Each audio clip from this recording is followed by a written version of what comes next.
ओम श्री परमात्मने नमः. ओम श्री सद्गुरुवे नमः.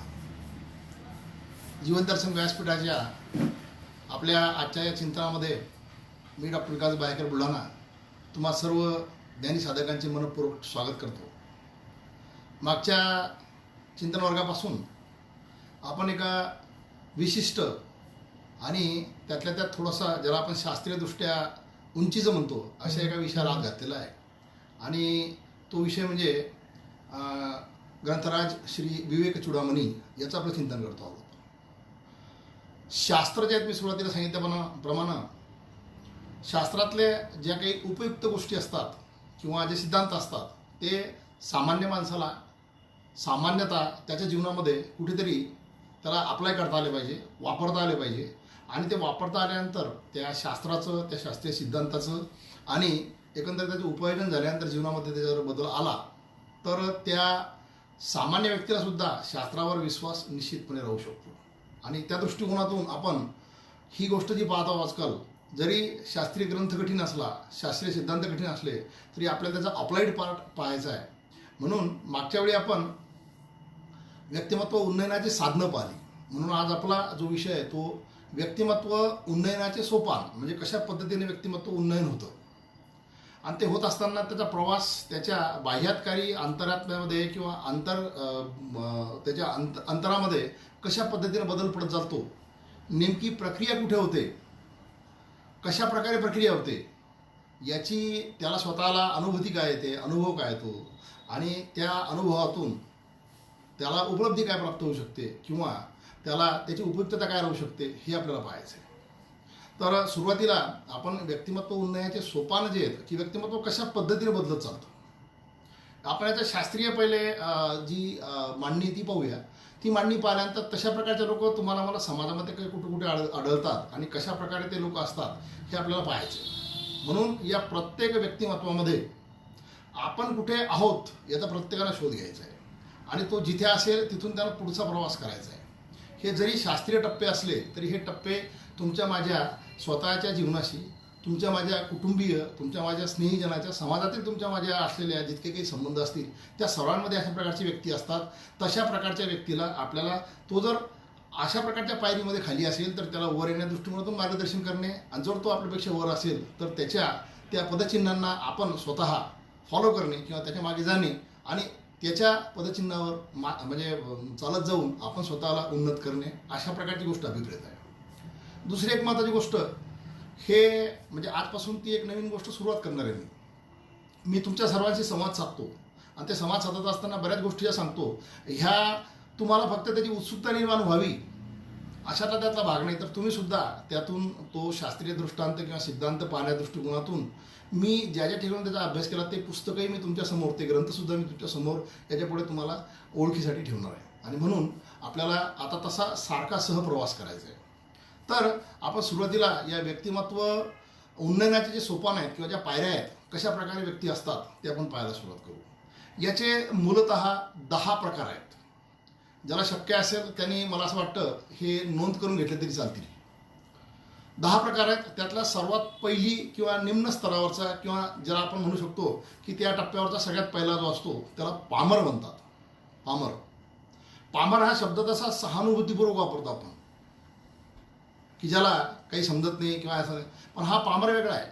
शब्द सहानुभूतीचाच आहे पण शब्द असा पामर वापरण्याच्या मागे कारण असं आहे की या व्यक्तीचं जीवन जे आहे ते इतकं स्वैराचारी असतं की नेमकं या पृथ्वी तलावर शास्त्रानुसार 84 लक्ष योनी पार करता करता आपण शेवटच्या किंवा अतिशय उन्नत अशा मानवी योनीमध्ये कशा करता आलो याचं त्याला काही भान नसतं. जीवनाचे प्रयोजन जे आहे ते अजिबात त्याला कळालेलं नसतं. म्हणजे आहार, निद्रा, भय, मैथून ही जी इतर प्राण्यांची किंवा इतर योनीमध्ये असलेली जी अवस्था आहे त्या अवस्थेच्या पलीकडं आपल्याला गेलं पाहिजे याचं त्याला थोडंसुद्धा भान नसतं. त्याला शास्त्रानं पामर म्हटलेलं आहे. म्हणजे त्याच्या त्या अवस्थेबद्दल सहानुभूती सांगत असताना त्याला पामर म्हटलेलं आहे. म्हणजे पामर हा तसा सहानुभूतीचा नाही, हा जो आहे स्वैराचारी आहे आणि जीवनाचं प्रयोजन न कळलेलं आहे. दुसऱ्या नंबरच्या टप्प्यावर जो येतो तो विषयी.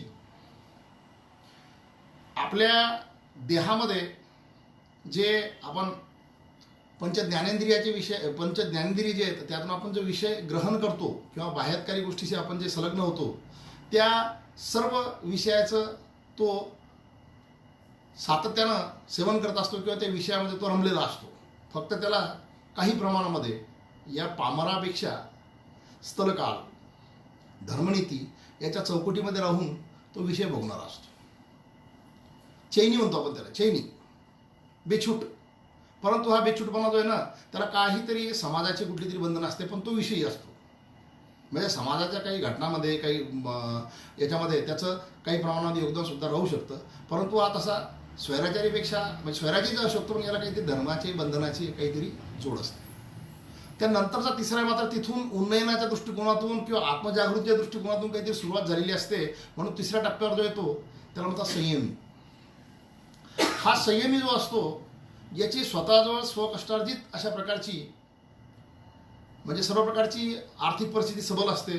त्यांना स्वतःच्या कष्टानं जमा केलेल्या सगळ्या प्रकारची संपत्ती असते, सर्व प्रकारचे भोग उपलब्ध असतात. पण ते असून सुद्धा इंद्रिय भोगाकडे थोडंसं दुर्लक्ष करून हा काही प्रमाणात याचे आत्मभान जागृत झालेलं असतं. फक्त याला आपल्याला नेमकं काय करायचं हे समजलेलं नसतं. म्हणून हा संयमी जो असतो याच्याजवळ सर्व प्रकारच्या भोगाच्या वस्तू असल्या तरी भोगत असताना मात्र हा काहीतरी अंतरात्म्यामध्ये शम किंवा त्याला काही प्रमाणामध्ये त्यांनी अडवलेलं असतं. म्हणून त्याला संयमी म्हणतात. मागच्या वेळेस आपण जे पाहिले शम आणि दम, यातला तो शम आणि दम जो आहे तो इंद्रियावर त्याचा काहीतरी आवर त्याने घातलेला असतो. आणि दम हा जो प्रकार जो असतो ते इंद्रियाला आवरून आपण त्याला ईश्वराच्या मार्गाला लावतो, त्याच्या मधल्या टप्प्यामध्ये असतो संयमी. चौथा जो आहे मात्र या संयमीच्या पुढचा, तो आपण मागच्या वेळेस फार मोठ्या प्रमाणात चर्चा केली, त्याला म्हणतात मुमुक्षु. ही चौथी अवस्था आहे. मुमुक्षु अवस्थेमध्ये हा व्यक्ती बेचैन झालेला असतो. सर्व सुख, सर्व भोग विषय याच्यासमोर हात जोडून उभे जरी असले तरी हा सातत्यानं काहीतरी बेचैन असतो. ही बेचैनी याला जी असते, ही बेचैनी महत्त्वाची असते. आणि याच्यावर आपण मागच्या वेळेस चर्चा केली की आपल्या स्वतःमधलं स्वत्व शोधणे, आपल्या स्वतःमध्ये या जीवनात आपण कशा करता आलो याचं उद्दिष्टाचं शोध घेणे आणि नेमकं आपल्या जीवनाचं प्रयोजन काय याचा शोध घेणे, या विश्वाची जी अनंत रचना आहे त्या रचनेच्या मागे कोण सूत्रधार आहे याचा सुद्धा शोध घेण्याचा प्रयत्न, याला करण्याच्या दृष्टिकोनातून सातत्याने याला बेचैनी असते. हा जीवन जगत असताना संयमित असतोच, पण याचं जीवनसुद्धा काही प्रमाणात पवित्र असतं. म्हणजे काही शास्त्रीय गोष्टी ज्या आहेत याला समजलेल्या असतात. आता हे जे 4 टप्पे आहेत, हे 4 टप्पे एका वाक्यामध्ये मी सांगतो आणि अशा प्रकारचं कोणी तुमच्या माझ्या बाजूला, तुमच्या माझ्या स्वतःमध्ये आहे का हे आपल्याला शोध घ्यायचं. पामर, विषयी, संयमी आणि मुमुक्षु. ह्या 4 टप्प्यामध्ये मुमुक्षु हा जागृत झाल्यानंतर या 84 लक्ष योनीच्या शेवटच्या टप्प्यावर मनबुद्धी चित्त अहंकार या अंतःकरणच्या सहित आपण जन्माला झाल्यानंतर वेगवेगळ्या प्रकारचे विचार आपण ज्यावेळेस करतो त्या विचारातून आपल्याला नेमकं हे जीवन कशासाठी मिळालं याचा शोध घेण्याच्या दृष्टिकोनातून बेचैन झालेला जो मुमुक्षु असतो, मग तो 5व्या टप्प्यामध्ये जातो आणि मग तो आपल्याला अशा दृष्टिकोनातून मार्गदर्शन करू शकतं का असं पाहत असताना हा बाहेर पडतो. मग हा जे बाहेर पडायला सुरुवात होते त्यावेळेस तो गुरुच्या शोधात असतो. आता आपल्याकडे गुरु आपण कशासाठी शोधतो, आपले गुरु कशासाठी असतात, आपण गुरु कशा करता केला हा प्रत्येकाने विचार करायचा. स्टॅटससाठी गुरु करणारे काही लोक आहेत. म्हणून गुरु हा कशा करता करायचा आणि कोणत्या अवस्थेनंतर गुरुची आवश्यकता असते हे समजण्याकरता आपण स्वतः मुमुक्षु आहोत का याचा पहिले शोध घेणं आवश्यक आहे. आणि मग आपल्याला गुरु कसा शोधायचा हे सांगत असताना ग्रंथराज विवेक चुडामणी हा आपल्याला एका श्लोकामध्ये सांगतात. आदिशंकराचार्य त्या 33 नंबरच्या श्लोकामध्ये की गुरु कसा असावा. मागच्या गुरुपौर्णिमेच्या चिंतनामध्ये मी ती गोष्ट मांडली होती, पण तरी परत मी एकदा मांडतो. गुरु कसा असावा याची सुद्धा तिथे रचना सांगितलेली आहे. गुरु श्रोत्रिय असावा, म्हणजे तो सर्व ज्ञान परंपरेनं परिपूर्ण असावा, सदाचारी असावा, निरीच्छ असावा, वासनाशून्य असावा, शांत असावा, त्याचा तुमच्याशी किंवा समाजाशी सर्व प्रकारचं वागणं अहेतुक असावं गुरुचं का. आणि तो दयासिंधू असावा, आपल्याशी संलग्न असलेला म्हणजे त्या गुरुशी संलग्न असलेल्या प्रत्येक व्यक्तीचा तो हितकर्ता असावा आणि शरणागत म्हणून आलेल्या प्रत्येक शिष्याचं मार्गदर्शन करून त्याच्या जीवनामध्ये त्याला उन्नयन कसं करता येईल या दृष्टिकोनात त्यांना प्रयत्न करावा असं विवेक चुडामणीचा तो श्लोक क्रमांक 33 सांगतो. मग या शिष्य अवस्थेतील व्यक्तीनं त्या तशा प्रकारच्या गुरुला शोधून शरण जाऊन त्याला आपल्या अंतर्यामी असलेली ही जी गोष्ट आहे ही त्याला गोष्ट त्याच्या सेवेनंतर त्याला सांगायला त्याच्यासमोर मांडायला पाहिजे. आणि ते मांडायला सुरुवात केल्यानंतर तो गुरु जे सांगेल, आता हे बघा पुन्हा नंतर ती एक गोष्ट येते आपल्याला, ती त्या श्लोक नंबर 35 मध्ये सांगितली त्याच्यामध्ये, की आपण एखाद्या व्यक्तीवर विश्वास ठेवतो, त्या विश्वासाच्या पुढची अवस्था जी असते त्याला श्रद्धा म्हणतात. पुढची म्हणजे पुढच्या टप्प्यामध्ये फार. मग अशा प्रकारचा गुरु तुम्हाला सापडल्यानंतर त्या गुरुला आम्ही अनन्यपणे शरण गेल्यानंतर तुम्हाला तो गुरु ज्यावेळेस मार्गदर्शन करेल त्यावेळेस तो गुरु सांगेल त्या गुरुवाक्याला प्रमाण मानून त्या गुरुवाक्यानुसार आपल्या जीवनामध्ये जो पाहिजे तो बदल करून आपण ज्यावेळेस कठोर साधनेला लागतो त्यावेळेस आपण त्या नंबर 6च्या स्टेजमध्ये किंवा त्या नंबर 6च्या पायरीवर जातो. ती अवस्था म्हणजे साधक अवस्था. याकरता सुद्धा श्रद्धा कशी असावी हे त्या श्लोक नंबर 35 मध्ये सांगितलेलं आपल्याला. आता शिष्य आणि साधक शब्द आपल्याला असं वाटतात की आपण परत त्या शास्त्रातलेच पाहून राहू, पण तसं नाही. मी तुम्हाला आमच्या जीवनातली किंवा आपल्या सर्वांच्या जीवनातली एक गोष्ट सांगतो. आम्ही सर्वजण MBBS ज्यावेळेस करत असतो तेव्हा आम्ही शिष्य असतो. शिष्य म्हणजे काय की सर्व गोष्टीचं ज्ञान आपल्याला सापडेल तसं घेत राहायचं. जो शिक्षक येईल त्याच्याप्रती आपण आदर दाखवायचा आणि ते ज्ञान घेत राहायचं. पण आपण त्याला अनन्यपणे शरण गेलेलो नसतो. त्याच्यामुळे आपल्याला सगळ्या गोष्टी थोड्या थोड्या प्रमाणामध्ये माहीत होतात. म्हणजे जॅक ऑफ ऑल ट्रेड्स म्हणतात त्याला. सगळ्या गोष्टी थोड्या थोड्या माहीत असतात. पण ज्यावेळेस आम्ही MBBS केल्यानंतर पोस्ट ग्रॅज्युएशन करतो, मग आता जसं मी डोळ्याचा डॉक्टर आहे, तसा एखादा गायनेकॉलॉजिस्ट असेल, तसा एखादा सर्जन असेल, तर त्यावेळेस तो त्याच्या तशा सर्व प्रकारच्या सिद्ध झालेल्या गुरुच्या हाताखाली 2-3 वर्ष अनन्य शरणागत भावनेनं जी कष्ट उपसतो 2-3 वर्ष आणि त्यातून तो घडत चालतो. त्याच्या गाईडनी किंवा गुरुनी सांगितलेली गोष्ट मानत चालतो. तर ती जी अवस्था असते त्याला साधक अवस्था म्हणतात. हा फरक आहे. म्हणजे शिष्य हे कोणी येऊ शकतं. आपण कोणतंही पुस्तक घेतो त्यातल्या चांगल्या गोष्टी पाहतो निघतो. म्हणजे इव्हन आपण रस्त्याने चालत असताना हे इतकं किलोमीटर गाव ते तितकं किलोमीटर गाव असं जे आपण वाचत चालतो रस्त्याने, ते सुद्धा आपल्या शिष्यत्वाचं लक्षण आहे. आपण ते वाचूनच पुढे पुढे चालतो. परंतु जीवनामध्ये काही प्राप्तव्य काही ध्येय जर आपल्याला मिळवायचं असेल तर मग त्या शिष्यत्वाच्या पलीकडे जावं लागेल. त्याकरता योग्य गुरुचा शोध घ्यावा लागेल. तो गुरु कसा असावा हे मी सांगितलं आणि त्याच्याप्रती श्रद्धा कशी असावी हे सुद्धा मी सांगितलं. आणि मग त्याच्यानंतर तुम्ही जी अनन्य शरण अवस्थेमध्ये कठोर साधना करता आणि अवस्था जी प्राप्त करून घेता की मला हे काहीतरी मिळालं पाहिजे, कारण कठोर साधनेतून तुम्हाला काही ना काही गोष्टी निश्चित प्राप्त होऊ शकतात. ती अवस्था जी असते ती साधक अवस्था. या साधक अवस्थेमध्ये एक दिवस अचानक तुमच्यामध्ये जे बदल व्हायला सुरुवात होतात त्या बदलाचे 3 प्रकार मग तिथे आहेत. म्हणजे 6 पासून आता 7, 8, 9. पहिला प्रकार त्यातला साक्षात्काराचा, म्हणून तसा व्यक्ती साक्षात्कारी बनतो. नंतरचा प्रकार जो आहे तो आत्मसाक्षात्काराचा आणि तिसरा प्रकार जो आहे तो ब्रह्मसाक्षात्कारी म्हणतात त्याला. आता हे शब्द पुन्हा आपल्याला कठीण वाटतात. आपल्याला ते कठीण नाही वाटू द्यायचे. त्याच्या सर्वांचे आपल्याला सोपे तुमच्या माझ्या जीवनामध्ये लागणारे ते अशा प्रकारचे आपल्याला त्यातले अर्थ पाहिजे. साक्षात्कारी. आता साक्षात्कार नावाचा प्रकार जो असतो तो लक्षात घ्या. न्यूटन त्या झाडाखाली झोपलेला होता. वरतून ते फळ पडलं आणि ते फळ पडल्यानंतर त्याने पाहिलं की वर न जाता हे खालीच का आलं. आणि मग त्याने त्याच्यामध्ये शोध घ्यायला सुरुवात केली. म्हणजे खाली पडल्यानंतर एखाद्याने चुपचाप खाऊन घेतलं असतं, पण त्यातलं शिष्यत्व जागृत झालं आणि मग त्यांना साधक अवस्थेमध्ये जेव्हा त्यांना अभ्यास करायला सुरुवात केली तेव्हा त्याला सगळ्यात पहिले या ब्रह्मांडातल्या शक्तीची जाणीव झाली. त्याला साक्षात्कार म्हणतात. मग गुरुत्वाकर्षण. गुरुत्वाकर्षण त्याच्या आधी सुद्धा होतं. कोणाच्या? न्यूटनच्या आधी. न्यूटनने गुरुत्वाकर्षणाचा शोध लावला नाही.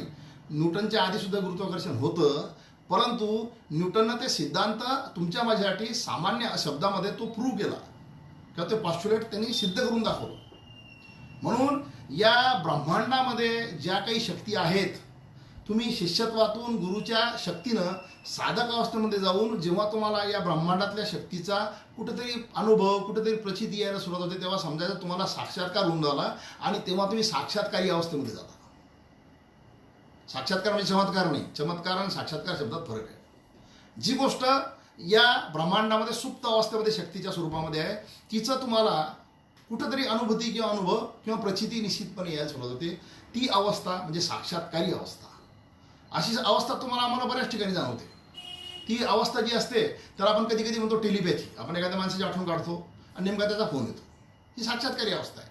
कारण तुमचं अंतर्मनातलं आणि त्याच्या अंतर्मनातलं कुठंतरी ती फ्रिक्वेन्सी मॅच होते आणि तिथून ती सुरुवात होते. ही अवस्था जी आहे ही शास्त्रामध्ये सोडायची नाही, ही अनुभवायची आपल्याला. त्याच्यानंतरची अवस्था जी येते ती आत्मसाक्षात्काराची अवस्था. आता आत्मसाक्षात्कार म्हणजे पुन्हा शब्द मोठा वाटतो, तसा काहीच प्रकार नाही. पिंडी ते ब्रह्मांडी हा सिद्धांत आहे. पंचमहाभूताचं या जगतामध्ये सर्व गोष्टी बनलेल्या आहेत आणि त्यातून तुमचा माझा देह बनलेला आहे. त्याच्यामुळे there is similarity between these all things somewhere within yourself. तुमच्यामध्ये आणि बाहेरच्या याच्यामध्ये कुठेतरी सारखेपणा आहे, याचा साक्षात्कार माणसाला व्हायला सुरुवात होते. आणि मग तो साक्षात्कार होत असताना ती शक्ती जी ईश्वरदत्त तुमच्या माझ्यामध्ये त्याचा अनुभव कुठेतरी यायला सुरुवात होते तुमच्यामध्ये स्वतःमध्ये. ही अवस्था जी असते ही काही लोक त्याला सिद्धी म्हणतात. आत्मसाक्षात्काराची जी अवस्था असते त्याला काही लोक सिद्धी म्हणतात. ती सिद्धीची अवस्था नाही. तुम्हाला जाणवतं की त्या भगवंताच्या किंवा त्या ब्रह्मांडातल्या शक्तीच्या किंवा त्या नियंत्याच्या काहीतरी शक्तीचा तुमच्या माझ्या अंतर्यामी काहीतरी कुठेतरी वास आहे, ते आपल्याला जाणवायला सुरुवात होते. आत्मसाक्षात्कार इथं सुरुवात होतो. व्यवहारामध्ये आपण काही गोष्टी पाहतो की जमिनीच्या खालचं पाणी सांगणारे काही लोक असतात. काही लोक पाणी सांगतात. जमिनीच्या खालचं तसं आजपर्यंत कोणाला दिसत नाही. काही मशिनीन वगैरे दिसत असेल पण त्याच्याबद्दल कोणी पक्क सांगू शकत नाही, पण काही लोक ते सांगतात. हा आत्मसाक्षात्काराचा भाग आहे. त्याला शास्त्रामध्ये विभूती म्हणतात. म्हणजे ईश्वराच्या काही शक्ती ज्या असतात त्या त्याच्यामध्ये येतात, स्थापित होतात आणि त्याला त्याची जाणीव व्हायला सुरू होते. आत्मसाक्षात्कारी अवस्थेमध्ये जी प्राप्त होणारी शक्ती असते त्या शक्तीचा मात्र जर कोणी स्वतःसाठी उपयोग केला तर त्या शक्ती नष्ट सुद्धा होतात असं शास्त्र सांगते. आणि हा पिंडी ते ब्रह्मांडी हा साक्षात्कार जेव्हा त्या व्यक्तीला होतो तेव्हा तो स्वतःला म्हणायला सांगतो, अहम ब्रह्मास्मी. हे जे ब्रह्म आहे ते मीच आहे. माझ्याशिवाय त्या ब्रह्मामध्ये किंवा माझ्यामध्ये आणि त्या ब्रह्मामध्ये कोणताही फरक नाही. आणि मग त्यानंतरची जी अवस्था येते त्याला ब्रह्म साक्षात्कारी अवस्था म्हणतात. पुन्हा शब्द मोठा झाला. म्हणजे साक्षात्कार सामान्य माणूस दचकतो, आत्मसाक्षात्कार पुन्हा दचकतो आणि ब्रह्म साक्षात्कार म्हणजे पुन्हा दचकतो. ब्रह्म साक्षात्कार या शब्दाला दचकायची गरज नाही. मग त्याला हे जाणवतं की हा ब्रह्मांडाचा पसारा जो आहे त्याच्यामध्ये ज्या काही शक्ती आहेत त्या शक्ती माझ्याजवळ सुद्धा आहेत आणि त्या शक्तीनं मी सर्वांना ओळखायला सुरुवात करू शकतो. आणि म्हणून संतांमध्ये किंवा तशा प्रकारच्या व्यक्तींमध्ये एक जो महत्त्वाचा बदल व्हायला सुरुवात होते किंवा जाणवायला सुरुवात होते त्याला असं म्हणतात सर्व भूत ही ते रत. सर्व भूतांसाठी तो त्यांच्या कामना पूर्ण करण्यासाठी किंवा त्यांना मदत करण्यासाठी तो धावायला सुरुवात होतं. आणि मग त्यातून एक अवस्था उभी राहते, दुःखवी अनेकांच्या दुःखे. सामान्य मनुष्य दुसऱ्याला जर त्रास झाला तर त्याला कधी कधी आनंद होतो. सामान्य मनुष्य कधी कधी त्याच्या अडचणीमध्ये आनंद सुद्धा मानायला सुरुवात होतो दुसऱ्याच्या. परंतु हा जो व्यक्ती असतो हा व्यक्ती दुसऱ्याच्या दुःखामध्ये याचं मन जे दुखायला सुरुवात होते. म्हणजे याच्यामध्ये हळूहळू संतत्व उमटायला सुरुवात होते, जी की नंतरची आपली 10वी अवस्था आहे. ब्रह्मसाक्षात्कारी व्यक्ती जो असतो तो सर्वभूती समत्व पाहत असतो आणि या ब्रह्मामध्ये असलेल्या सर्व प्रकारचे गुणधर्म जे माझ्यामध्ये ते दुसऱ्यामध्ये आहे. आणि म्हणून हा अतिशय कन्सिडरेट ज्याला म्हणतात, दुसऱ्याच्या मताला, विचाराला, दुसऱ्याच्या अधिकाराला सर्व प्रकारचं सांभाळणारा किंवा त्याला आदर देणारा तो असतो ब्रह्मसाक्षात्कारी. म्हणजे आता लक्षात घ्या, नंतरची 10वी अवस्था जी संतत्वाची ती सांगण्यापूर्वी पुन्हा या अवस्थामध्ये मी येतो मुमुक्षुनंतरच्या. मुमुक्षुनंतरचा शिष्य, शिष्यानंतर साधक आणि साधकानंतर साक्षात्कारी, आत्मसाक्षात्कारी आणि ब्रह्मसाक्षात्कारी. मग ब्रह्मसाक्षात्कारी जो असतो त्याचं सर्व या ब्रह्मामध्ये मीच आहो आणि हे ब्रह्म जे ते सर्व मीच आहे म्हणून सर्वांच्या दृष्टिकोनातून सारखेपणानं सर्वांना मदत करण्याच्या दृष्टिकोनातून किंवा सर्वांशी सारखेपणानं वागण्याच्या दृष्टिकोनातून सर्वांच्या विचाराला आदर करण्याच्या दृष्टिकोनातून वागण्याचे अंतर्यामी त्याची एक अवस्था निर्माण होते. आता अशा प्रकारचे लोक जे आहेत शिष्य, साधक, साक्षात्कारी, आत्मसाक्षात्कारी, ब्रह्मसाक्षात्कारी हे तुमच्या माझ्या आजूबाजूला समाजामध्ये आहेत. शास्त्रातले शब्द म्हणून त्यांना त्या शब्दांना आपण सोडू नये, परंतु अशा प्रकारचे लोक समाजामध्ये तुमच्या माझ्या जर आजूबाजूला असतील आणि आपण जर त्याच्या मागे असेल तर त्याच्या पावलावर पाऊल ठेवून आपण जागी समोर गेलं पाहिजे. अशा प्रकारचे बरेच लोक जे आहेत या करोनाच्या काळामध्ये अडचणीसाठी बऱ्याच लोकांना मदत करताना आपण पाहिले. हे लोक त्यातले येतात. त्यांना स्वतःमधल्या शक्तीचा अनुभव आला. ती शक्ती माझ्यामध्ये जी आहे ती ईश्वर दत्त आहे हे त्यांना जाणवलं आणि ही सर्वांसाठी मी वापरली पाहिजे अशा प्रकारे त्यांना जाणवलं. म्हणजे हा त्याच्यामध्ये काही काळापुरता का होईना तो गुणधर्म निर्माण झाला आणि मग तो गुणधर्म निर्माण झाल्यानंतर त्यांना तशा प्रकारचा तो वागलेला आहे. तर तशा प्रकारचा आपल्यामध्ये गुणधर्म निर्माण होऊ शकतो का हे जर पाहायला सुरुवात केली तर या 3 अवस्थामध्ये तुमच्या लक्षात येईल की तुमच्या माझ्यामध्ये सामान्यता असलेला स्वार्थ, स्वतःचं जे काय असेल ते तुमटी भरण्याचा स्वभाव जो आहे तो काही प्रमाणामध्ये या अवस्थेमध्ये कमी होत चालतो. आणि नंतर ती 10वी ईश्वराची साक्षीत्व असलेली किंवा ईश्वराचंच समकक्ष असलेली जी अवस्था आहे संतत्वाची ती निर्माण होते. म्हणजे या ब्रह्मसाक्षात्कारीनंतर जी अवस्था जी ती संतत्वाची अवस्था आहे. त्या संतत्वाच्या अवस्थेमध्ये ह्या सर्व पायऱ्यांमधून वर गेल्यानंतर तो संत निर्माण होतो. हा जो संत असतो हा त्याचं जीवन जे आहे ते याच्या यावत मानवाच्या कल्याणाकरता मला कसं वापरता येईल याचा सातत्याने विचार करत असतो. आणि ते याच्या यावत मानवाच्या कल्याण करत असताना निरपेक्षपणे, निरहेतुकपणे आणि निस्वार्थपणे हा अशा प्रकारच्या गोष्टी करत असतो. आणि अशा प्रकारच्या गोष्टी तो करत असताना समाज त्याच्याप्रती जो काही कृतज्ञपणानं वागत असेल, त्याला कधी कधी हालापेष्टामध्ये, त्याला कधी कधी अपमान करता येईल प्रसंगी किंवा त्याच्या सर्वस्वाची होळी जरी करत असेल तरी तो व्यक्ती तशा प्रकारच्या स्वतःच्या भूमिकेतून तसूभरही मागे पुढे जात नाही. अशा प्रकारची ती अवस्था असते संतत्वाची. आता हे जे 10 टप्पे मी तुम्हाला सांगितले त्यातली ही 10वी अवस्था जी संतत्वाची, याच्याबद्दल आपण जर बोलायचं म्हटलं तर आपल्याला 2-3 तास का आपल्याला आपलं जीवनसुद्धा कमी पडू शकतं. अशा प्रकारच्या संतत्वाची उदाहरणं आपल्या समोर आहेत. महाराष्ट्राच्या भूमीनं मी आता तुम्हाला जो 10वा प्रकार सांगितला त्यातलं जगद्गुरू तुकाराम महाराजांचं चरित्र जे आहे ते पाहिलेलं आहे. म्हणजे बुडते हे जन न देखवे डोळा म्हणून कळवळा येत असे. स्वतःच्या बायका पोरांना प्रसंगी उपाशी ठेवून त्यांना समाजाचा तोंडामध्ये घास भरण्याचा प्रयत्न केला. अशा प्रकारचं संतत्व असतं. निरपेक्ष आणि अहेतुकपणे किंवा निस्वार्थपणे आपल्या स्वतःच्या जीवनाच्या कितीही हालापशा झाल्या तरी याच्या यावत जीवाच्या कल्याणाकरता अहोरात्र झटणारे जे असतात अशा प्रकारचे असतात. आणि त्यांच्या अंतरेमी जे असतं त्याला म्हणून आध्यात्मिक दुःख म्हणतात. दुसऱ्याच्या दुःखानं त्यांच्या जीवनामध्ये दुःख निर्माण होतं आणि त्यांची धडपड सातत्यानं दुसऱ्यांना सुख देण्यासाठी होत असते. तर ह्या 10 अवस्था आहेत व्यक्तिमत्व उन्नयनाच्या सोपानाच्या किंवा व्यक्तिमत्व उन्नयनाच्या 10 पायऱ्या आपल्या ज्या पाहतो. तर त्या संतत्वाच्या पायरीपर्यंत पामरापासून कसं जाता येईल, कसं आपण ही बदल कुठल्या लेवलला होऊ शकतो, कुठल्या स्थितीमध्ये होतो, ही प्रक्रिया कशी असते हे आपल्याला आता पाहायचं आहे. तर हे पाहत असताना आपण आता 2-3 काही मूळ कन्सेप्ट पाहूया. त्या मूळ कन्सेप्टमध्ये तुमचा माझा हा देह जो आहे तो पंचमहाभूताचा आहे. त्याच्यामध्ये आपण म्हणजे आपण विवेक चूडामणी या ग्रंथाचा विचार जर केला तर त्याच्यामध्ये आपल्याला या देहाचं किंवा आपल्या शरीराचं जे म्हणजे विभाग जो आहे तो सांगितलेला आहे. अन्नमय कोश, प्राणमय कोश, मनोमय कोश, विज्ञानमय कोश आणि आनंदमय कोश. आता या 10 अवस्थाचं आपल्याला त्याचं कसं कसं कोरिलेशन होतं ते आपल्याला पाहायचं आहे. तशीच आपल्याला एक गोष्ट आणखीन माहिती आहे, त्याला आपण अंतःकरण चतुष्ट म्हणतो. मन, बुद्धी, चित्त, अहंकार हे सुद्धा आपल्याला माहिती आहे. ते आतल्या बाजूचं आपलं अंतःकरण म्हणजे आपल्या आतल्या बाजूचा एक अवयव असतो ते आपल्याला माहिती आहे. आता ह्या 10 अवस्था ज्या आहेत त्याचा बदल होण्याकरता तुमच्या माझ्यावर साधन म्हणून काय आहे तर तुमचं माझं शरीर हे साधन आहे. आता इथून खरी गफलत व्हायला सुरुवात होते. हे तर लक्षात ठेवायचं. म्हणजे आपल्याला व्यक्तिमत्व उन्नयनाचे सोपान पाहत असताना आणि हा प्रवास कसा होतो पाहत असताना प्रक्रिया कशी आणि कुठे होते हे पाहायचं आणि मग मनुष्य कसा अडकत चालतो हे आपल्याला पाहायचं आहे. म्हणून आपल्याजवळ आहे हा देह हे मुळात आपलं साधन आहे.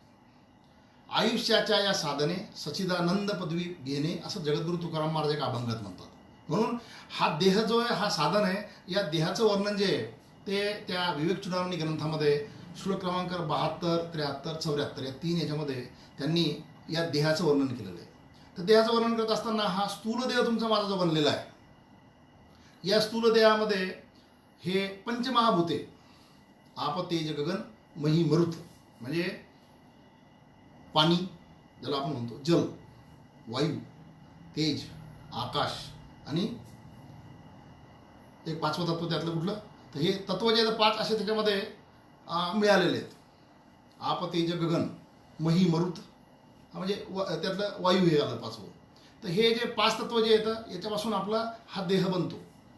आणि त्या 5 तत्वाबरोबर आपल्याला पंचविषय आहेत.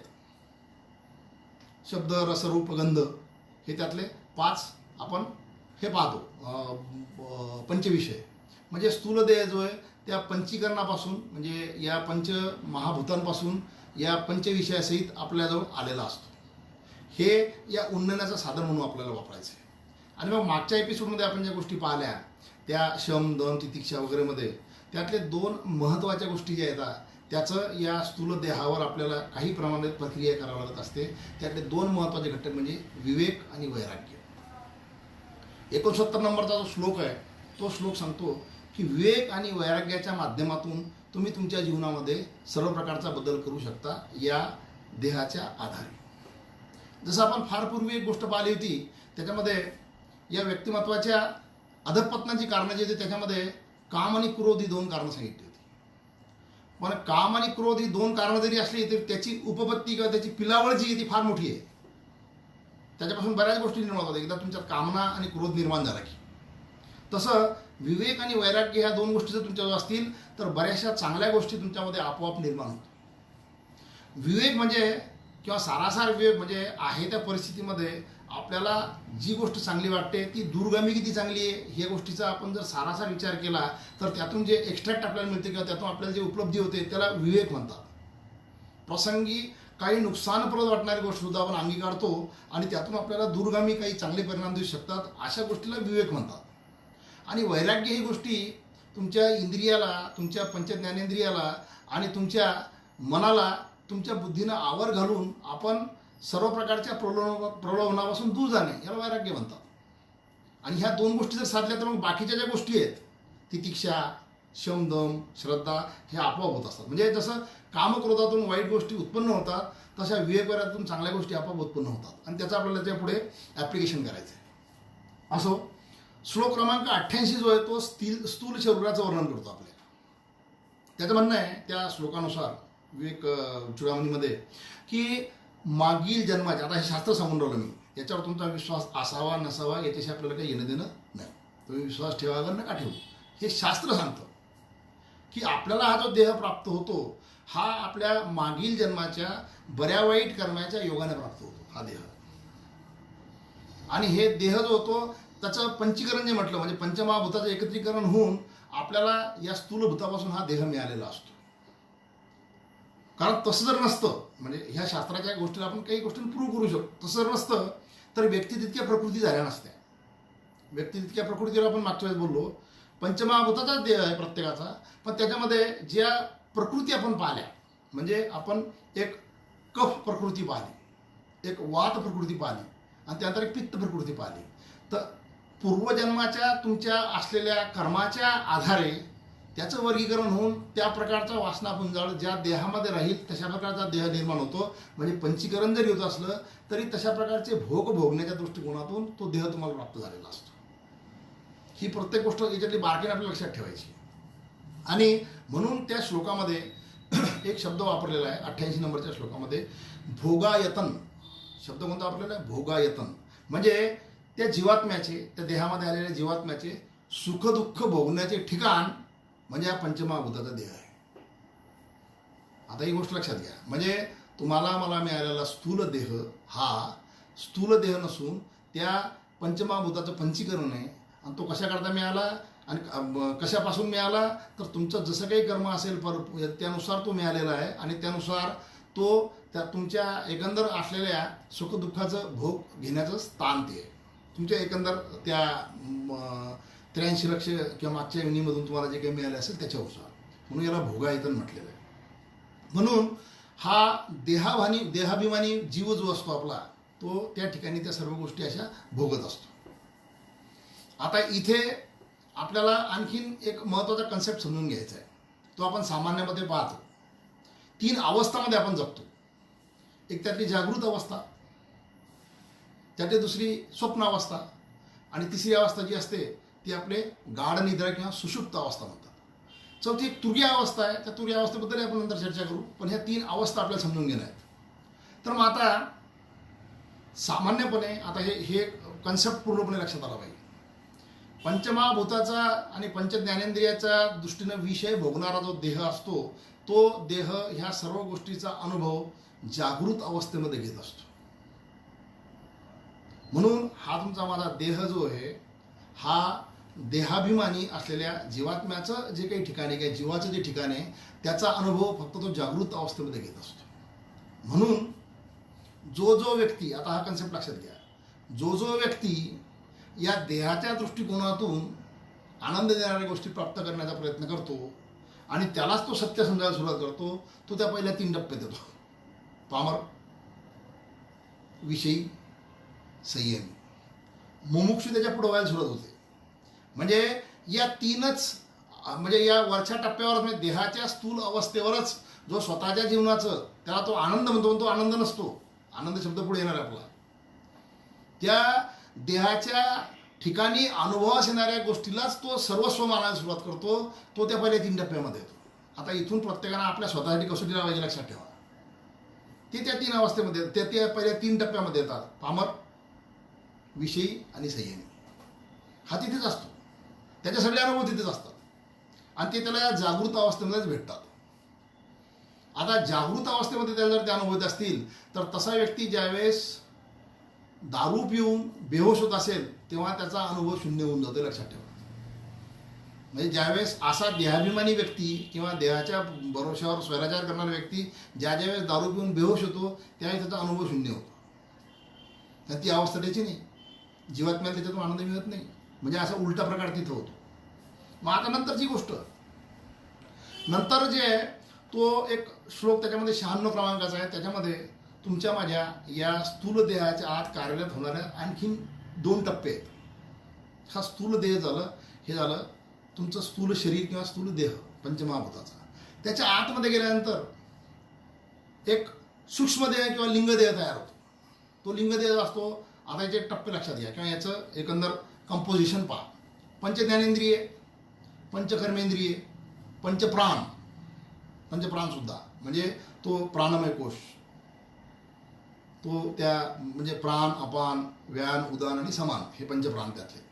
पंचमहाभूत, अंतःकरण चतुष्ट, मनबुद्धी चित्त अहंकार, हे सुद्धा.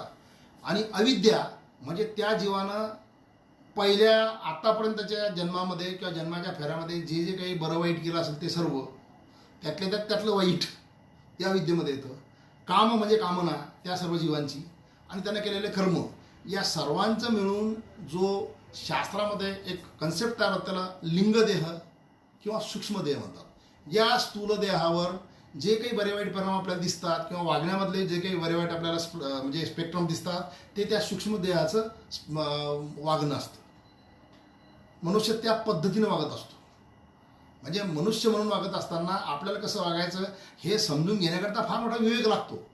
पण आपण जे म्हणजे अनाहूतपणे प्रवाहीपणे वागत असतो, आणि ते प्रवाहीपणे वागत असताना आपण ज्या बऱ्या वाईट गोष्टी करतो, त्याच्यामागं हा सूक्ष्म देह जो आहे तुमचा माझा, तो खऱ्या अर्थानं त्याच्यामध्ये कारणीभूत असतो.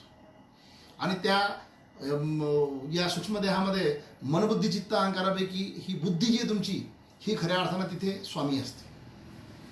मग तुमचा हा देह जो भोगतो, तो जागृत अवस्थेमध्ये भोगतो सर्व गोष्टी, आणि त्याच्यानंतरच्या अवस्थेमध्ये जिथून आता बेचैनी सुरू होते, कारण पंचप्राण तिथे आहेत. म्हणजे तुमचा प्राणमय कोश तिथे आहे.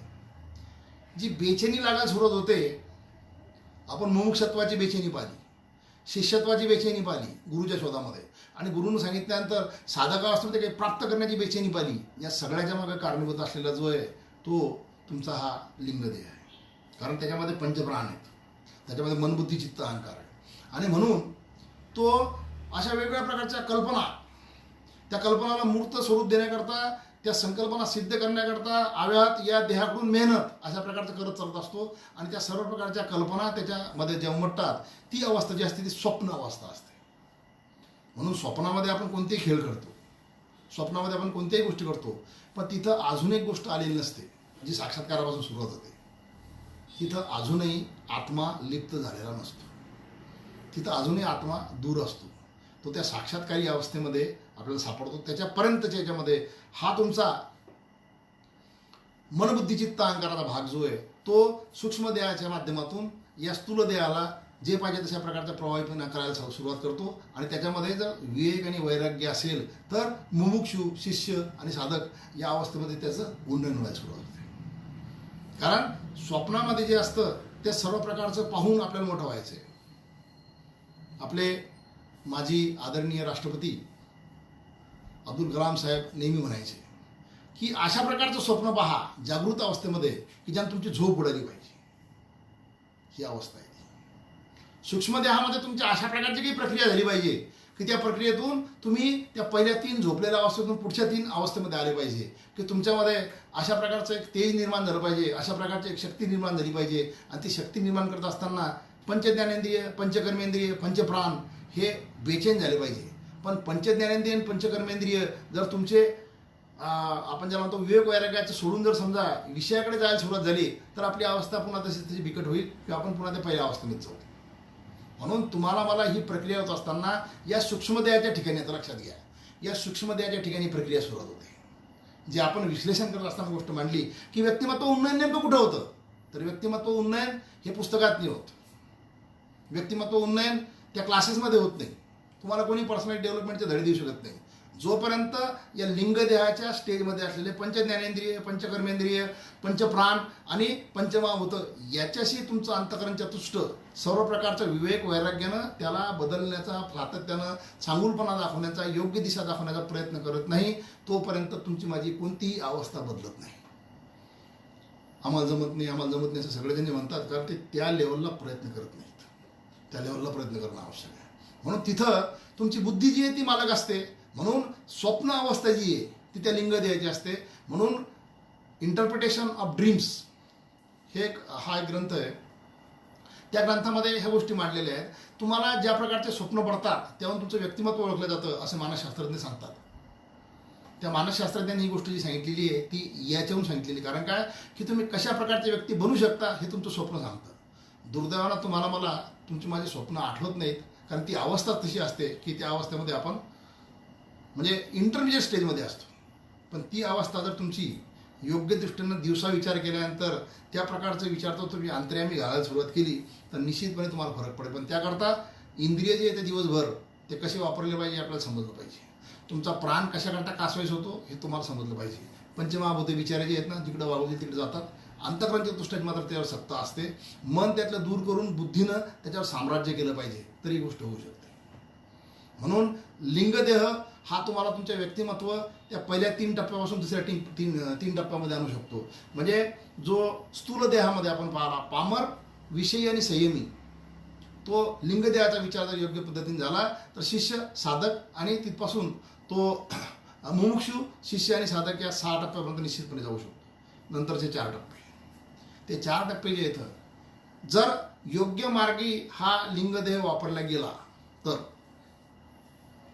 मग तुम्हाला निश्चितपणे काहीतरी गोष्टी ज्या आहेत ना त्या हळूहळू जाण्यास सुरुवात होते. कारण तिथून खरं तुमचं नोडल सिस्टीम सुरू होते.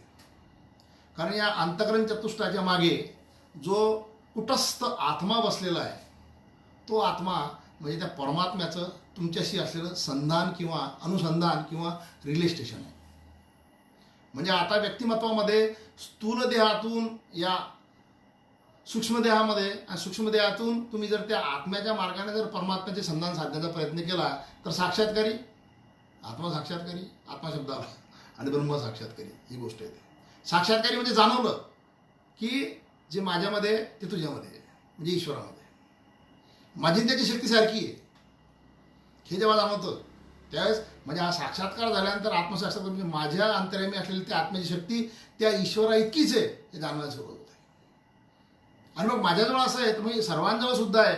त्यांना त्याची जरी जाणीव नसली तरी सर्वांजवळ ते तसं आहे असं जाणल्यानंतर त्या व्यक्तीबद्दल किंवा दुसऱ्या प्रत्येक व्यक्तीबद्दल आपल्या मनामध्ये अत्यंत आदर निर्माण होतो किंवा सारखेपणाची भावना निर्माण होते आणि सर्व प्रकारचे जे काही भेद असतात ते निघून जातात. वंदनीय राष्ट्रसंत तुकडोजी महाराज या स्टेजमध्ये म्हणू शकले, भेद लयाला जावो शांती अखंडित राहो, जगाचा भेद लयाला जावो. तुकाराम महाराज म्हणतात भेदा भेद भ्रम अमंगळ. पहा तुम्ही हळूहळू त्या टप्प्याकडे चालले. हे लोक असं का करतात, असं का म्हणतात, आपण असा विचार का करू शकत नाही. कारण आपण त्या पहिल्या 3 टप्प्यामध्ये जास्तीत जास्त दुसऱ्या 3 टप्प्यामध्ये असतो. साक्षात्कारच्या टप्प्यापासून ज्यावेळेस तुम्ही सुरुवात होते त्यावेळेस लिंग देहाच्या पलीकडे आत्म्यापासून परमात्म्यापर्यंत कुठेतरी आपलं संधान साधायला सुरुवात होते आणि मग त्या व्यक्तीला स्वतःमध्ये त्या ईश्वराचं साक्षीत्व सापडतं. साक्षात्कारी अवस्था, आत्मसाक्षात्कारी अवस्था. आणि सर्वांमध्ये तो आत्मा बसलेला आहे किंवा ईश्वर सारख्या रूपाने बसलेला आहे. ममैवंशे जीवलोके जीवभूता सनातना, हा 15व्या अध्यायातला साक्षात्कार जो सगळीकडे त्याला दिसायला लागतो सत्यत्वाचा, ती प्रचिती त्याला येते आणि तो ब्रह्म साक्षात्कारी होतो. मग आता ही अवस्था तुमच्या मागे कुठे असते? आता आपल्याला जे आपण आत्तापर्यंत पाहिलं ते सुखदुःख आणि खऱ्या अर्थानं संतांना जे सापडतं ते सर्व प्रकारचं आनंदाची अवस्था ती सापडते आपल्याला. तर ती अवस्था तुम्हाला मला जेव्हा असते त्याला आपण सुषुप्ती अवस्था म्हणतो. सुषुप्ती अवस्था म्हणजे खऱ्या अर्थानं, म्हणजे त्याचं जर आपण वर्बल मिनिंग जर पाहिलं, शब्दार्थ जर पाहिला, तर सुषुप्ती म्हणजे गाढ झोप. आता तुम्हाला आपण सामान्यपणे गाढ झोपीची गंमत पाहू पहिले. गाढ झोप ही अतिशय आनंददायी असते.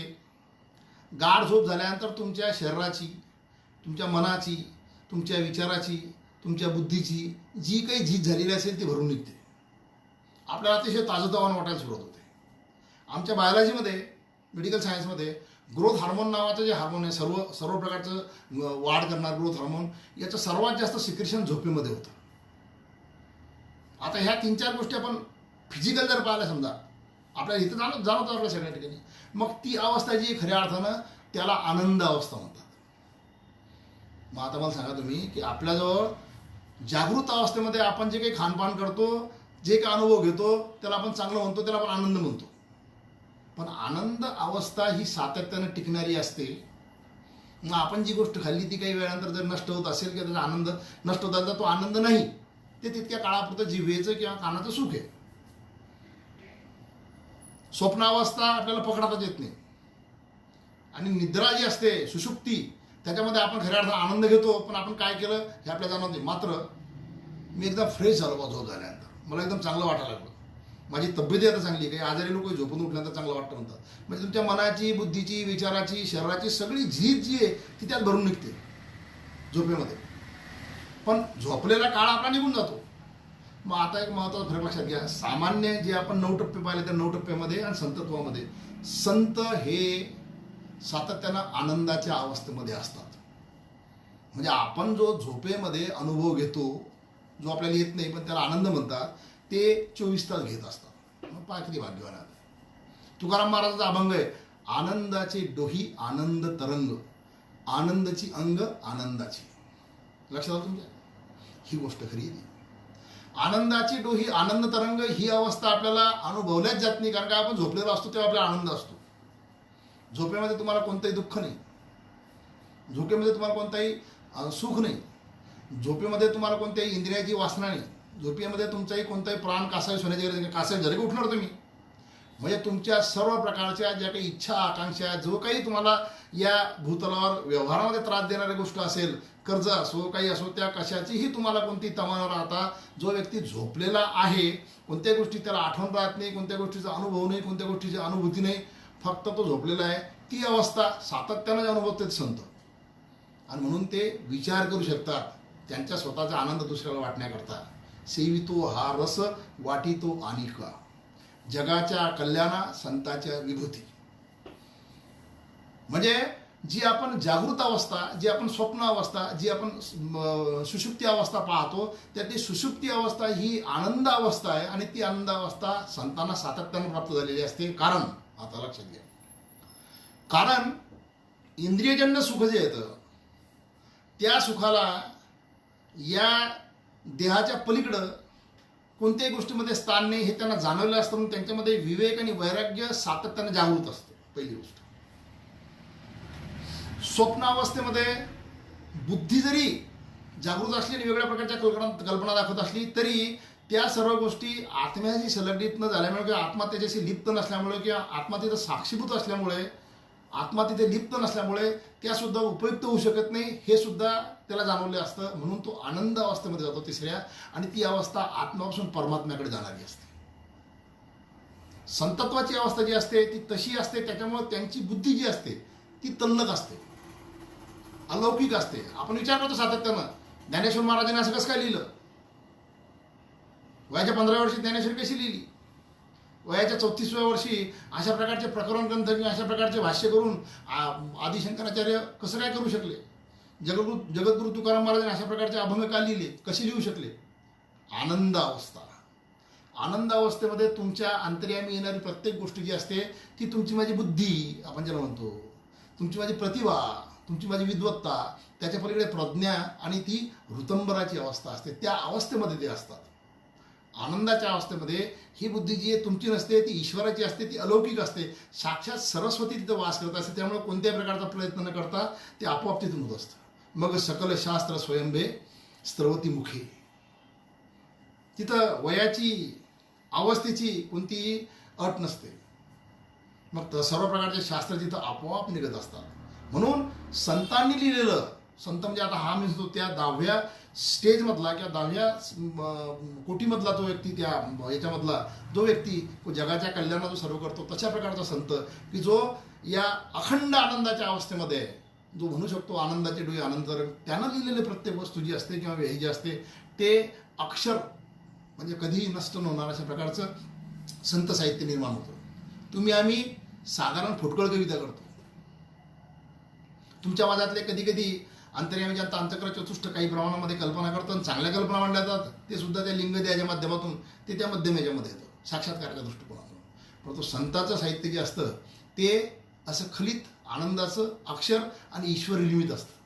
अशा पद्धतीने ही जी पद्धती आपण पाहिली आणि त्या अवस्थेमध्ये ते लिहितात. म्हणून एक महत्त्वाची गोष्ट संत साहित्याच्या अभ्यासामध्ये मला माझ्या लक्षात आली, तुम्हाला मी आवर्जून सांगतो ती गोष्ट की संत साहित्यामध्ये संत नामदेवरायांपासून वंदनीय राष्ट्रसंत तुकडोजी महाराजांपर्यंत आपण वेगवेगळ्या प्रकारचे सिद्धांत जरी पाहिले तर त्या सिद्धांतामध्ये काळानुसार शब्दाचा जरी बदल होत असला तरी सिद्धांताची जी खरी अवस्था असते ती मांडणी असते, त्याच्यामध्ये कुठेही बदल पडत नाही. त्याच्यामध्ये सारखेपणा आहे आणि त्या सर्व सारखेपणाचा मानवी जीवनाचं उन्नयन हा एकमेव हेतू आहे. म्हणून संत साहित्याचा सारखेपणा का, संतांचे सिद्धांत सारखे का, संत सारखेपणाने कसे वागतात? कारण संत आनंद अवस्थेमध्ये असतात. म्हणून व्यक्तिमत्व उन्नयनामध्ये मी शेवटच्या 5 मिनिटामध्ये आपल्याला आजच्या या अतिशय तसं पाहिलं तर क्लिष्ट, पण तसं पाहिलं तर अतिशय आपल्या तुमच्या माझ्या जीवनाशी आपल्याला आवश्यक असलेल्या अशा गोष्टीचं म्हणजे कन्क्लुजन करण्यापूर्वी ह्या गोष्टीमध्ये तुम्हाला मी शेवटच्या 5 मिनिटामध्ये सांगतो. तर याच्यामध्ये तुम्हाला मला या अवस्थेपासून दूर नेणाऱ्या एका गोष्टीपासून आपण सावध राहणं आवश्यक आहे. त्याला अहंकार म्हणतात. तो अहंकार जो असतो हा जाणीवेचा असतो. म्हणजे तिथं मनबुद्धिचित्त अहंकार ह्या अंतःकरणच्या दृष्टातील मनबुद्धिचित्ती अटकलेलं असतं आणि हे लिंगदेहातील अंतःकरणच्या दृष्टातील मनबुद्धिचित्त ह्या 3 गोष्टी स्थूल देहाशी एकत्र होऊन स्थूल देहाचं सुखदुःख हे पाहण्याचा प्रयत्न करतात आणि तिथून अहंकार उपजत असतो. म्हणून मी करता मी भोगता अशा प्रकारचा जो तुमच्या अंतर्यामी येणारा ऊर्जेचा भाग असतो त्याला अहंकार म्हणतात. त्याच्यामध्ये लिंगदेहातलं अंतःकरण आणि बाह्यातकारी तुमचा स्थूलदेह याचं मिलन झालेलं असतं. ते तुम्ही आम्ही तोडलं पाहिजे. तुमच्या माझ्या बुद्धीमध्ये असलेलं जे विचार आहे त्यातले विकार दूर करून त्या विचाराला परिपक्व करण्या दृष्टिकोनातून विवेकामध्ये नेलं पाहिजे आणि योग्य काय अयोग्य कायचं सातत्यानं जीवनामध्ये चिंतन करत राहिलं पाहिजे. आणि मग त्यातून तुम्हाला मला कुठल्या वयामध्ये कुठल्या अवस्थेमध्ये कोणती गोष्ट त्यागली पाहिजे, काय करायच्यापेक्षा काय नाही करायचं हे समजून घेतलं पाहिजे. तिथून तुमचं माझं वैराग्य उपजू शकतं. कारण विवेक आणि वैराग्याशिवाय मी आतापर्यंत जे काही बोललो त्यातली कुठली गोष्ट तुम्हाला मला साध्य नाही. लक्षात ठेवा, विवेक आणि वैराग्य आपल्यामध्ये कशा प्रकारे उद्दिंगत होईल आणि त्याला सातत्यानं आपल्याला अहंकारापासून कसं दूर ठेवता येईल हे आपल्याला पाहणं आवश्यक असतं. म्हणून सुख आणि दुःख हे तुम्हाला त्या देहाला पडणारे अहंकारापासून पडणाऱ्या गोष्टी आहेत किंवा सापडणाऱ्या गोष्टी आहेत. सुख आणि दुःखाचा आत्म्याशी काही संबंध नसतो. म्हणून आहे त्या अवस्थेमध्ये गरिबी असो श्रीमंती असो संत सुखी असतात, आनंदी असतात, कारण ते त्या आनंदाच्या अवस्थेमध्ये असतात. म्हणून आपण समजतो समाजाने त्यांचे खूप हाल केले, पण त्यांना त्याची तमाई नसते. आणि म्हणून ती शेवटची अवस्था जी तुरिया, त्याच्याबद्दल मी बोललो नाही पण फक्त एका वाक्यामध्ये बोलतो. तुरिया अवस्थेमध्ये हे संत जे असतात हे ॲक्च्युली ट्रान्सेंडेन्शियल स्टेजमध्ये असतात. म्हणजे ते या पृथ्वीचे नसतात, ते ईश्वराचे असतात. त्याच्या प्रकारची अवस्था जी आहे, तुम्ही जर कुठलाही स्वामी रामकृष्ण परमहंसांचा जर फोटो पाहिला तर त्या अवस्थेमध्ये जे असतात ती तुरिया अवस्था आहे. म्हणजे जागेपणी सुषुप्तीचा अनुभव जे घेतात त्याला तुरिया अवस्था म्हणतात. तुमच्या माझ्याकडे ते जागे दिसतात पण ते त्या सुषुप्ती अवस्थेमध्ये असतात. म्हणून आपण ते म्हणतो अरे हे महाराज लगेच दिसतात. त्याला आपण विधेयी म्हणतो कधी कधी. परंतु ती तुरीय अवस्था जी असते, जागेपणी सुषुप्तीचा अनुभव घेणे, याला तुरीय अवस्था म्हणतात. असो, ती फार वरची गोष्ट आहे, आपल्या तिथपर्यंत जाण्याची गरज नाही. पण आता टू कन्क्लूड, आपल्याला या 10 स्टेप ज्या आहेत त्या 10 स्टेपपासून हे ज्या 3 अवस्था आहेत आणि हे जे तुमचे माझे 3 देह आहेत, त्यातला पहिला आपण पाहला तो स्थूल देह, दुसरा पाहला तो लिंगदेह किंवा सूक्ष्मदेह, आणि तिसरा कारणदेह म्हणजे आत्मा, कुटस्थ आत्मा. तर आपल्याला आपण कुठल्या अवस्थेमध्ये आहोत त्या अवस्थेचा शोध घेऊन आपल्यामध्ये अंतर्यामी बदल करण्याच्या दृष्टिकोनात आपल्याला कुठली नेमकी पायरी घेतली पाहिजे, कुठला नेमका गुरु पाहिला पाहिजे, कुठला नेमका ग्रंथ पाहिला पाहिजे, हे आपण निश्चितपणे पाहिलं पाहिजे. आणि ते पाहून आपल्याला आपल्या स्टेपच्या वर जाण्याच्या दृष्टिकोनात सातत्यानं प्रयत्न केला पाहिजे. माझं वय काय, मला याची गरज काय, ती अवस्था नाही. तुम्हाला तुमच्या माझ्या जीवनामध्ये प्रत्येक गोष्टीचा आनंद घ्यायचा आहे. तर आनंद घेणे म्हणजे नुसतं आईस्क्रीम खाणे किंवा नुसतं चांगलं जेवण करणे किंवा नुसतं एखादं पर्यटन स्थळ पाहणे, याला आनंद म्हणत नाही. आनंद अवस्था मी तुम्हाला त्याच्याकरता सांगितली. आणि हे करत असताना आपल्याला आपल्या शास्त्रामध्ये सांगितलेले सिद्धांत जे आहेत ते सिद्धांत तुमच्या माझ्या सामान्य व्यक्तीच्या जीवनामध्ये, तुमच्या माझ्यासारख्या सामान्य व्यवहार्य जीवन जगणाऱ्या, भौतिक जीवन जगणाऱ्या व्यक्तीच्या जीवनामध्ये कशा प्रकारे आपल्याला ते अप्लाय करता येतील याचा सातत्यानं प्रयत्न करायला पाहिजे. कारण तूच तुझ्या जीवनाचा शिल्पकार, हे सद्गुरू वामनराव पैजे म्हणतात, त्या पद्धतीने तूच स्वतःला तशा पद्धतीनं डेव्हलप केलं पाहिजे किंवा स्वतःला तशा प्रकारचं सुप्त अवस्थेतून व्यक्त अवस्थेमध्ये आणलं पाहिजे, हे आपल्याला अभिप्रेत आहे. आणि त्याकरता तुमचं माझं जीवन आहे. मुमुक्षुच्या पुढच्या सगळ्या पायऱ्या ज्या आहेत तुम्हाला मला साध्य होऊ शकतात.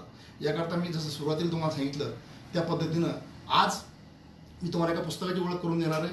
तो पुस्तक म्हणजे तो ग्रंथ म्हणजे आदि शंकराचार्यकृत विवेक चूडामणी हा जो ग्रंथ आहे. हा ग्रंथ आपल्या इथे प्रकाशन त्याचं जे आहे ते श्री रामकृष्ण विवेकानंद साहित्य जे आहे हे रामकृष्ण मठ नागपूर यांनी ते प्रसिद्ध केलेला किंवा त्यांनी हा संपादित केलेला ग्रंथ आहे. आता या ग्रंथाचं म्हणजे अतिशय छोटा ग्रंथ आहे, परंतु आतापर्यंत आपण जी चर्चा केली त्या चर्चेनुसार आपण जर या ग्रंथाचा विचार जर केला तर आपल्या लक्षात येईल की आपल्या वैदिक तत्त्वज्ञानाला म्हणजे अद्वैत वेदांताला ज्यांनी जगभरामध्ये प्रतिष्ठा मिळवून दिली त्या रामकृष्ण मिशनच्या शिष्योत्तम असलेल्या स्वामी विवेकानंदांनी ही गोष्ट केलेली. त्यांच्या नावाने किंवा त्यांच्या त्या मठातून जर हा ग्रंथ प्रसिद्ध होत असेल तर याची आपण ज्याला काय म्हणू शकतो की जे मूल्य आहे ते आपण समजून घेतलं पाहिजे. याचं पैशाचं मूल्य फार कमी आहे, पण याचं मूल्यवान असलेलं सिद्धांताची जी गोष्ट आहे ती आपण जीवनात समजून घेतली पाहिजे. म्हणून कुठला ग्रंथ आपण कुठून घेतो हेही समजलं पाहिजे. म्हणून आता इथून पुढे आपण सातत्यानं अशा वेगवेगळ्या ग्रंथाचा ओळख करून घेऊ. त्या ग्रंथाचं मी जसं चिंतन करतो तसं तुम्ही सुद्धा करावं असं मला अभिप्रेत आहे. आणि इथून आपण माझेही पुढे जावं अशा प्रकारची एक अपेक्षा व्यक्त करतो. आणि आजचा कठीण जरी विषय होता तरी या विषयाचं आपण सातत्यानं चिंतन करून यात आपल्या जीवनाला आपल्याला कसं पुढे जाता येईल याची सातत्यानं लक्ष घालून आपण आपल्या जीवनाला उन्नत करावं अशा प्रकारची एक अपेक्षा या ठिकाणी व्यक्त करतो. सर्वांना परत मनपूर्वक या ठिकाणी नमस्कार करतो आणि थांबतो. रामकृष्ण हरी.